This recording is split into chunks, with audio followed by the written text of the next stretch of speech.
Since it's the All-Star break and you're looking, well, what can the Indians do to help their roster? And yes, there's trades, and that's thing that's probably going to come into place after, say, July 15th in most cases. But things they could do right now, you look to the minor leagues. Who can help them? Well, the Indians have one problem right now, and that Lonnie Chisenhall pulled a calf muscle in the last game Sunday night. So they may need another outfielder. I'm going to fall back on a guy I've liked for a long time. Talked about him on videos and paper for almost 2 years now. Yandy-Diaz. I know he struggled early in the year when he made the team, didn't hit all that well.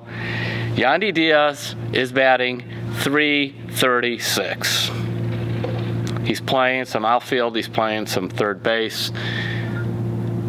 It may be time to bring Yandy back, especially with Chisenhall out. See if he could help him. Because with Yandy-Diaz, while he's a right-handed hitter, right-handed pitchers, left-handed pitchers, he pretty much hits them all, at least in the minors. You know, there's always Tyler Naquin, but yeah, I think Brad Zimmer's kind of wiped out Tyler Naquin in the near future. He's hitting .309 down at Columbus with 5 homers. He's doing okay, but Zimmer clearly is a superior defender and player. Now, starting pitching, 2 guys.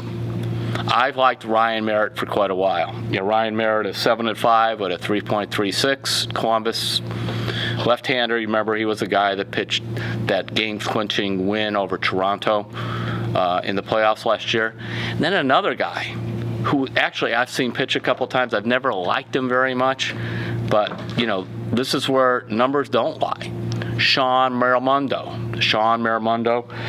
Overall, his record is 9-5 with a 3.29, and that's good. 9-5, 3.29. But how about this last 10 starts? 7-1, 1.88. Sean Miramondo, left-handed. You got to look at him. So either one of those guys I'd like to maybe see in the rotation if somebody continues to struggle, be it Josh Tomlin or someone else. We'll just have to see.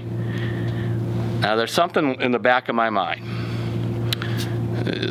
Last weekend I wrote about my trip to Akron to watch the Rubber Ducks play. And just some of the players there.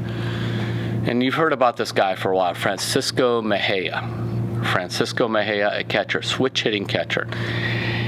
He's hitting, just checking my stats here, .339 with 9 homers.